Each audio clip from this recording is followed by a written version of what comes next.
Hi అండి, happy Navratri అండి అందరికీ. సో ఇవాళ నేను టమాటో పచ్చడి చేశాను.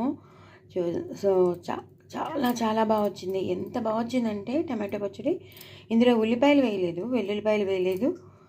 ఉల్లిపాయలు వెల్లుల్లిపాయలు వేయకుండా చక్కగా అది కూడా పోపుకో మినపప్పు, శనగపప్పు, నువ్వులు, ఆవాలు, మెంతులు, ఆ పోపు కూడా లేకుండా చాలా సింపుల్ పోపుతో మన ఇంట్లో ఉన్న పౌడర్స్తో మనం ఇన్స్టెంట్గా అప్పటికప్పుడు చక్కగా మనం టమాటో పచ్చడి చేసేసుకోవచ్చు అనమాట.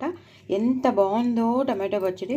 చక్కగా బోల్డ్ అని మంచి టమాటో హాఫ్ కేజీ టమాటోలు తీసుకున్నాను. చక్కగా టమాటోలు వేసుకున్నాను. చాలా బాగా వచ్చిందండి. ఎంత బాగా వచ్చిందో పచ్చడి మాత్రం ఇంకా అసలు వదిలిపెట్టట్లేదు. ఇంకా అయిపోతుంది కదా అని, అంటే ఆల్రెడీ నేను చేయడం టేస్ట్ చేయడం కూడా అయిపోతుంది వాళ్ళు. సో ఇంకా ఒక్కసారి మీకు చెప్దామని, యాక్చువల్లీ ఎప్పుడు నేను ముందరే చేసేస్తాను, బట్ వాళ్ళు ఆపుకోలేకపోయారు. అంత టేస్టీగా ఉందట.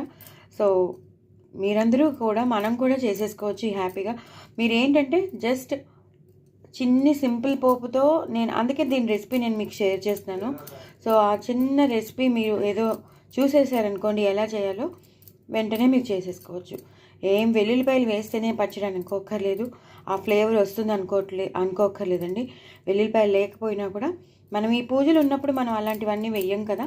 సో పూజలు చేసేటప్పుడు మనం వెల్లుల్లిపాయలు కానీ ఉల్లిపాయలు కానీ వెయ్యం. అయినా సరే ఎంతో టేస్టీగా చేసే పచ్చడి వచ్చిందండి. చాలా చాలా బాగా వచ్చింది. ఎలా చేశానో నేను షేర్ చేసినాను కాబట్టి చక్కగా ఎక్కువ కొత్తిమీర వేసుకొని చేసుకోవాలి. చింతపండు కూడా వేసానేమో, అదిరిపోయింది పచ్చడి మాత్రం. చాలా చాలా బాగుంది. మన ఇంట్లో ఉన్న ఆవాలు, మెంతుల పొడి, ధనియాలు, జీలకర్ర పొడి వేసేసి ఉప్పు కారం వేసేసి సూపర్ అంటే సూపర్ వచ్చింది. ఎక్కువ పచ్చిమిరపకాయలు వేసుకోవాలి. మొత్తం పచ్చిమిరపకాయలు, కొత్తిమీర, ఈ టమాటోలతోనే ఉంటుందన్నమాట. పచ్చడి మాత్రం అదిరిపోయింది. టిఫిన్స్లోకి బాగుంటుంది. అన్నంలోకి అయితే ఇంకా చెప్పక్కర్లేదు. వేడివేడి అన్నంలో నెయ్యి వేసుకుని కలుపుకుని తినండి, ఎక్కడో రేంజ్లో ఉంటుంది, అంత బాగుంటుంది. సో అదేంటి సంగతి. మీరు కూడా తప్పకుండా చేసుకోండి. నేను దీని షార్ట్ వీడియో పంపిస్తున్నాను కాబట్టి చూడండి, చేసుకోండి, ఎంజాయ్ చేయండి. నా ఛానల్ని మాత్రం సబ్స్క్రైబ్ చేసుకోవడం అస్సలు మర్చిపోద్దు. చూడండి ఎంత బాగుందో, అసలు చాలా చాలా బాగుంది. దోశల్లో వేసినా కథం, ఇడ్లీలో వేసినా కథం, అన్నంలో వేసినా కథం. మొత్తానికి పచ్చడి మాత్రం ఇంత కూడా మిగలదు, అయిపోతుంది, పైసా వసూలు మాట. బాయ్ అండి.